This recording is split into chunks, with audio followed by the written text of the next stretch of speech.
রাধা গোবিন্দের সেবার জন্য যে যেমন পারবেন দক্ষিণা দান করবেন, তারপরে আপন আপন গৃহে ফিরবেন। হরিবল হরিবল। এইবার দেখুন পুনরায় আবার কেমন করে জীবন হলো স্থলে। রাধারানী সর্বদা সখীদের আজ্ঞাবাহী, সখীদের আজ্ঞা ছাড়া তিনি চলেন না। তাই তিনি সখীদের নিকটে আজ্ঞা চাইছেন। কেমন ভাবে দেখুন, ললিতা রে ললিতা রে ললিতা রে ললিতা তোদের যদি আজ্ঞা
হরিবল হরিবল। এবার সবাই দাঁড়িয়ে পড়ুন।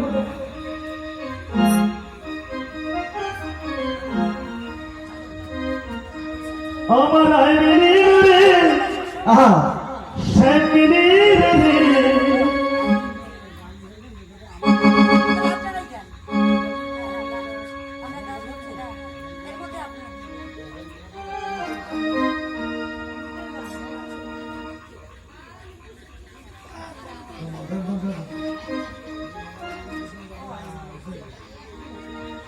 আমার আইনি রে শ্যামিনী রে রাইমিনী রে আমার শ্যামিনী রে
রে মাগো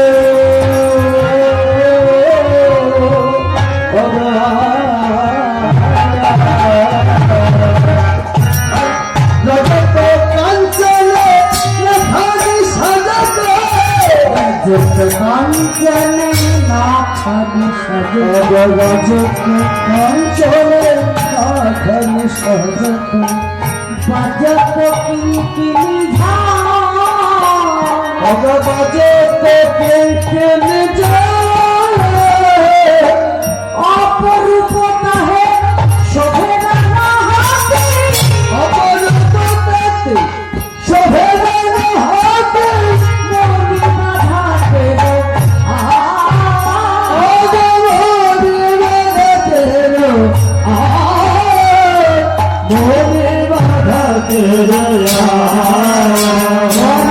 মনি বাধাতে বড়াই মনি বাধাতে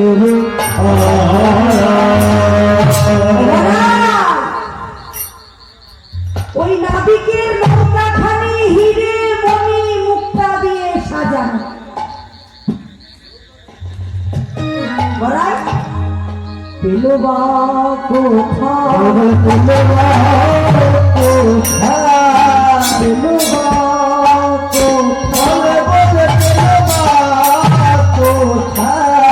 ঘাটের ঘাটো বাড়ি বই অন্য কিছু নয় পেল বা কোথায় হাতের ভাত হয়ে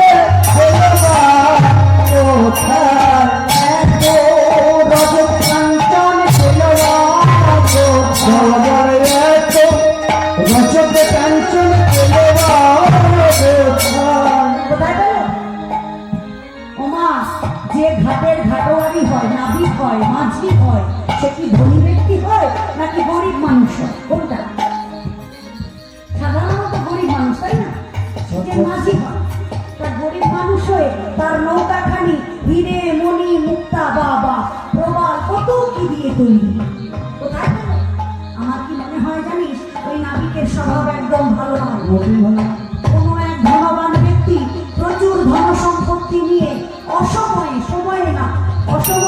নাবিকের কাছে এসেছে। এবার নাবিকের কাছে এসে বলছে, ও নাবিক, আমাকে একটু পার করে দেবে? নাবিক তো অত সব ধন সম্পত্তি কোনোদিন কোথাও দেখেনি। দেখে স্বভাবতই তার মনের মধ্যে লোভ হয়েছে। আর লোভ হওয়া মাত্র কি হলো জানেন? সঙ্গে সঙ্গে বলো, হ্যাঁ, ওঠো ওঠো ওঠো, আমি পার করে দেবো। এবার ধন সম্পত্তি নিয়ে নৌকার মধ্যে তুলে নৌকা বাইতে যেই না মধ্য যমুনায় গেছে, অমনি তাকে ধাক্কা মেরে ফেলে সমস্ত সম্পত্তি লুট করেছে। তখন পরিমায় বলছে, আরে রাধে, তুই কি দেখেছিলি? বলে, দেখবো কেন, আমার মনে হলো তাই বলছি। এই, কখনো কিছু না দেখে কারুর সম্পর্কে কোনো বাজে মন্তব্য করতে নেই। এমনও তো হতে পারে ওই ধনী ব্যক্তির প্রচুর ধন সম্পত্তি আছে, যেহেতু তাকে অসময়ে পার করে দিয়েছে, তাই তার প্রতি সন্তুষ্ট হয়ে সমস্ত ধন সম্পত্তি দান করেছে। তার কাছে যাচ্ছিল, তাকে দান করে দিয়েছে। হতে পারে না? বলে, তা হতে পারে। দেখ, তুই হলো বয়স জ্যেষ্ঠ, তোর কথার উপরে আমার কথা থাকবে না। বেশ, মানলাম, সব নয় সন্তুষ্ট করেই দান করেছি। কিন্তু আমার মনে হচ্ছে ওই নাবিকের সব শৌখিনতা খুব বেশি। কিসে বুঝলি? কিসে বুঝলাম শুনি? শোন তাহলে। রতনের ফালি শিরে ছলমনি ভগবতনের ভাবে সেরে ঝলমলে কদম্ব কুসুম কারে কদম্ব কুসুম কারে জঠর অঞ্চলে বাঁশিটি গুজেছে, জঠর অঞ্চলে বাঁশিটি গুজেছে, শোভে না রহ রানে, শোভে রানে, শোভে না রহ রানে। রবে রবে শোভে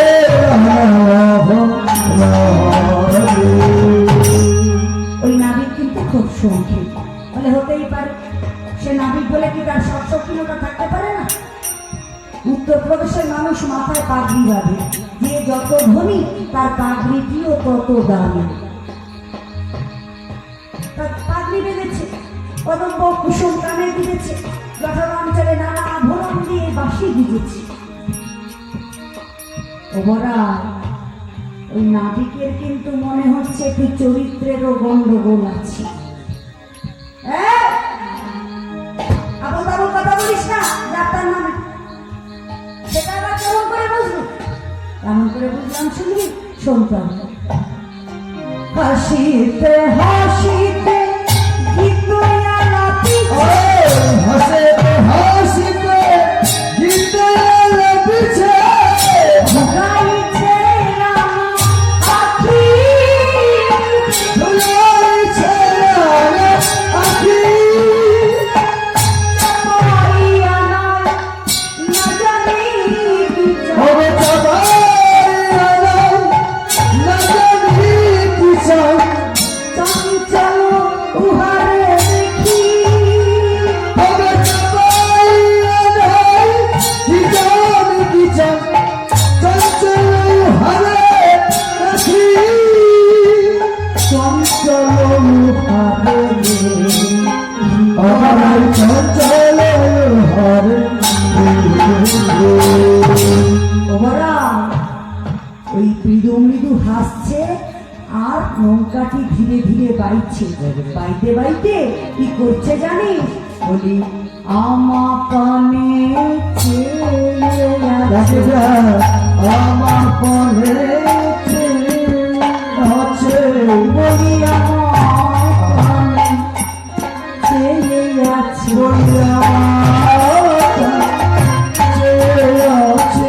ওই নৌকা খাই বাইতে বাইতে আমা কানে চেয়ে আছে। ওই নৌকা খাই বাইতে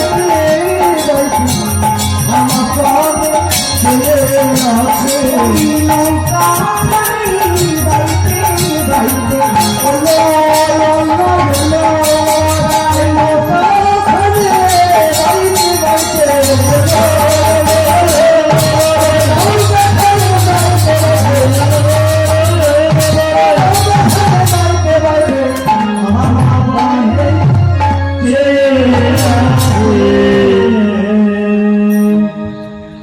রাধে, তোর পানে যে চেয়েছে সেটা তুই কেমন করে বুঝবি? বলে কেন? আমি স্বচক্ষে দেখলাম, নিজের চোখে দেখেছি। বলে তাই বল, তার মানে নাবিক একা তোর পানে চাইনি, তুইও তার পানে চেয়েছিস। তাহলে তোর স্বভাব ভালো? তুই যে তার নিন্দে করছিস, তোর স্বভাব কি ভালো? ওই নাবিক যদি আমার পানে বারবার চায়, আমি একবার চাইলেই দোষ? বলে চাইতেই পারে। তুই হলি রাজ রানী, সুন্দরী রমণী, তোর পানে চেয়েছে, চাইতেই পারে। তা তুই পরের ঘরের কুলবধূ হয়ে পর পুরুষে কেন নয়ন দিলি? দেখবার সেই থেকে দেখছি তুই ওই নাবিকের প্রশংসায় পঞ্চমুখ। তা ওই নাবিককে ডাকার পর, নাবিকের নৌকায় ওঠার পরে যদি কোনো বেগরবাই করে, তাহলে কি বলবো জানিস? আমরা কহিব কৌশল যোগানে, আমরা কহিব কৌশল যোগানে, আমরা কহিব কৌশল যোগানে, আমরা কহিব কৌশল যোগানে, হারিব কে হো, হারিব কে হো, সুখী চলকলা পেলে ছাড়িবে না হো, সুখী চলকলা পেলে ছাড়িবে না হো, পেলে কি রাহুতে ছাড়ো, চাঁদ পেলে কি রাহুতে ছাড়ো, চাঁদ পেলে কি রাহুতে ছাড়ো, পূর্ণ চন্দ্রে রাগমন, চাঁদ পেলে কি রাহুতে ছাড়ো, পূর্ণ চন্দ্রে রাগমন, চাঁদ পেলে কি রাহুতে ছাড়ো। গগনে যদি পূর্ণচন্দ্রের আগমন হয়, সেটি যদি রাহু একবার দেখতে পায়, কখনো ছেড়ে কথা বলে না। তা যদি কোনো ব্যগ্রা দেয়, আমরা বলবো কি? আমরা কহিব কংসের যোগানে, মুখে না হারিব কে হো। বেশ বেশ, এখন অনেক রাত্রি হয়েছে, শ্রোতা অনেকেই উঠতে চলেছে। বেশ, তাই বা তাড়াতাড়ি ডাক নাবিককে, পারাপার হতে হবে। এইবার রাধারানীকে ডাকতে বললেন, রাধারানী নিজে ডাকছেন। কেমন দেখুন, এমন আত্মনাদ করে যেমন ভাবে রাধারানী ডেকেছেন, তেমন ভাবে যদি আমরাও হে গোবিন্দ তোমার হলাম বলে ডাকতে পারি, তাহলে গোবিন্দও কিন্তু আমাদের ডাকে সারা দেবেনই দেবেন। রাইহরি কেমন করে ডাকছেন দেখুন, বলি ও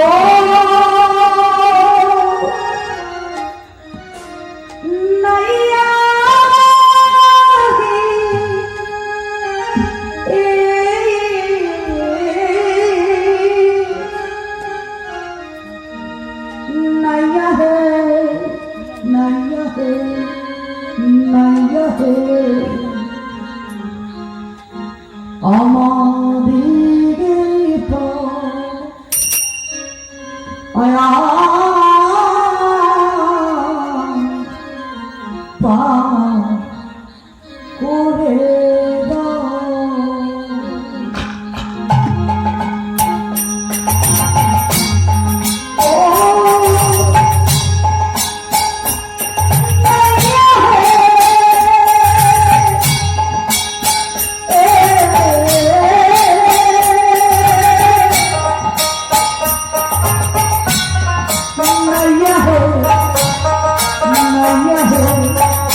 ডাকা মাত্রই নাবিকে সে তরি নিয়ে কুলে ঠেকিয়ে দিল। দেওয়া মাত্র সখীরা বলছে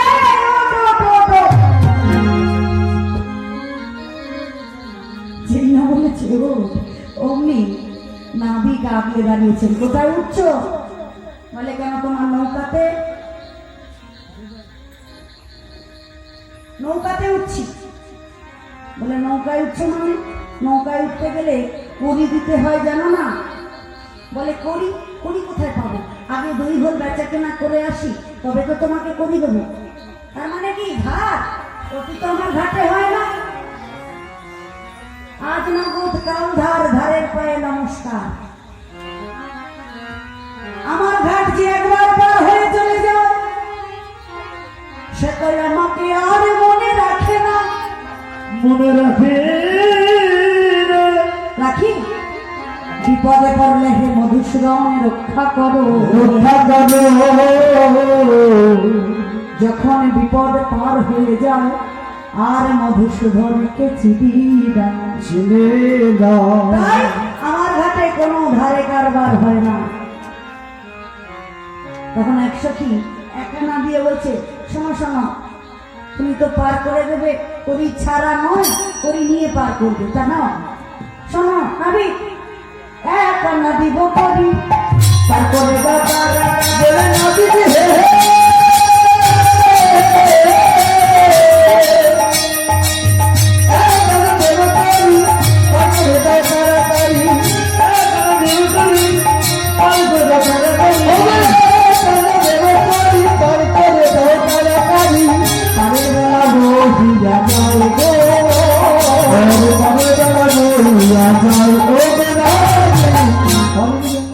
কি বললে?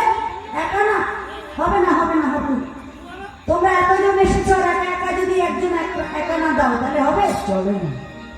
ক্ষতি হবে।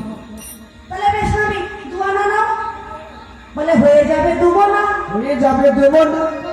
দুমনা হবে, একবার গোবিন্দ ভজন, একবার সংসার। এই যে কীর্তন হচ্ছে, যারা ঘরে বসে শুনছেন মনে করছেন আসলে যাবো নাকি যাবো না, গেলে তো এই কাজগুলো হবে না। কিন্তু না, যদি আমাকে ভজন করতে হয় তাহলে এক মনে ভজন করতে হবে, দুমন হলে হবে না। তাই দুয়ানায় পার করবো না। তাহলে তিন আনা নাও, বলে তিন আনাতে হবে না। কেন হবে না? 13 স্পর্শ, অশ্লেষা মগা অমাবস্যা। অনাবি শোনো শোনো, বলি চার আনা দিব করি পাথরে দাও তারা দেবে, চার আনা দিব করি পাথরে দাও তারা দেবে, চারি আনা দিব করি পাথরে দাও তারা দেবে, চারি আনা দিব করি পাথরে দাও তারা দেবে, চারা বহিয়া যাইব, চারা বহিয়া যাইব। পারের বেলা হয়ে যাচ্ছে, তাড়াতাড়ি পার করো। বলে কি বললে? চারা না, চারা না তো হবে না। বলে চতুর্বর্গের ফল পাবে। চতুর্বর্গের ফল পাবে না, ধর্ম অর্থ কাম মোক্ষ। তাহলে নাবি 5 আনা নাও, বলে তাও হবে না। পঞ্চভূতের আনা গোনা হবে। পঞ্চভূত থেকে ক্ষিতি অপ তেজ মরুদ বোম। তাহলে নাবি 6 আনা দিয়ে পার করো, বলে তাও হবে না। সররিপু বশ হবে। অনাবিক 7 আনা নাও, বলে 7 সমুদ্রের জল খেতে হবে। এইবার সখীরা সব রেগে উঠলে, ব্যাপারটা কি তোমার? তুমি নাবিক না পণ্ডিত? একটা একটা করে যুক্তি বলছি আর তুমি কেটে দিচ্ছ। তা বেশ, শোনো নাবিক, 8 আনা নাও। 8 আনা, 8 আনাতে পার করবো না। কেন? আরে আমাকে টানার মতো টানো, 8 আনা আবার কি? বলে মাঠে ঘাটে মনে হয় গরু চড়াও তো, ওই জন্য বুদ্ধি শুদ্ধি খুব কম। এই 8 আনা সেই 8 আনা নয়, এই 8 আনা হচ্ছে আধুলি। আধুলি, আগেকার দিনের মানুষ 8 আনাকে আধুলি বলত। বলে ও মা, আধুলি বলছো? তাহলে শোনো শোনো, তাই যদি বলো তাহলে আমি আধুলি লই না, আধুলি লই না, আধুলি লই না, আধুলি লই না, ভক্ত পদ ধুলিবে, আধুলি লই না, ভক্ত পদ ধুলিবে, আধুলি লই না। এই ভক্ত পদ ধুলি দিনে আমি আধুলি লই না।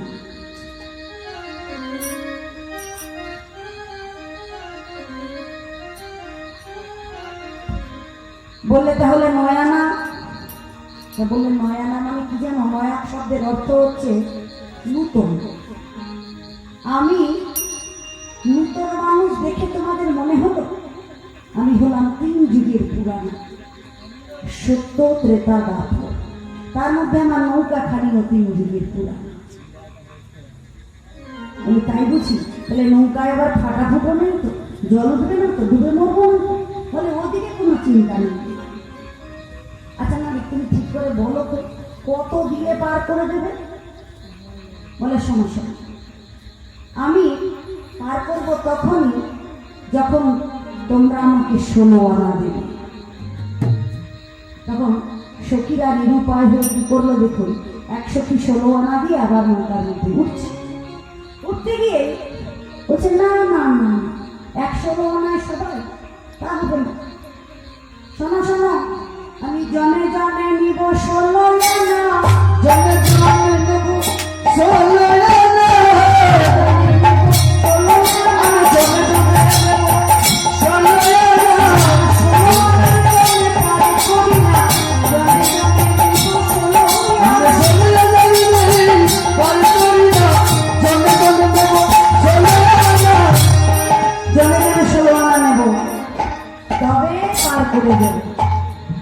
এইবার আর কিছু করার নেই, নিরুপায় হয়ে জনে জনে সকলে মিলে 16 আনা দিবে। 16 আনা দেবার পরে এইবার নৌকার মধ্যে উঠছেন সর্বপ্রথম আমাদের রাধারানী। কেমন করে দেখুন, পহিলে চাপিলা ধনিনা, পহিলে চাপিলা ধনিনা,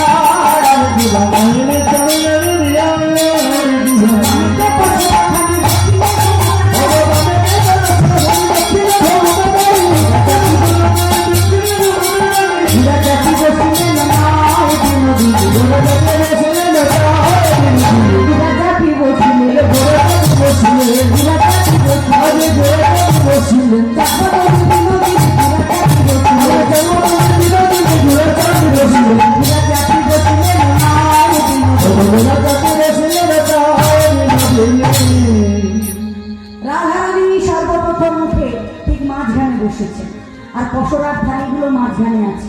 একবার অনুভব করবেন, মনে করবেন চোখের সামনে লীলাটি হচ্ছে, তাহলে তার আস্বাদন আরো বেশি বেড়ে যাবে। আস্বাদনের রসের মাত্রাটা আরো বেশি বেড়ে যাবে। মাঝখানে, নৌকার মাঝখানে পসরার থালি একটা দুটো নয়, 36টি পসরা। আর রাধারানী তার মাঝে, তাকে ঘিরে অষ্টসখী এবং পরিমাণ। এই ঠিকঠাক বসেছ তো? এইবার কিন্তু নৌকা হয়, এইবার ধরে বসে কিন্তু, কেমন সকলে ধরে বসেছে। গোবিন্দ আমার নৌকা রয়েছে, কেমন মায়েরা একটু ধ্বনি দেবেন। রাঙা রাঙা হাতে কে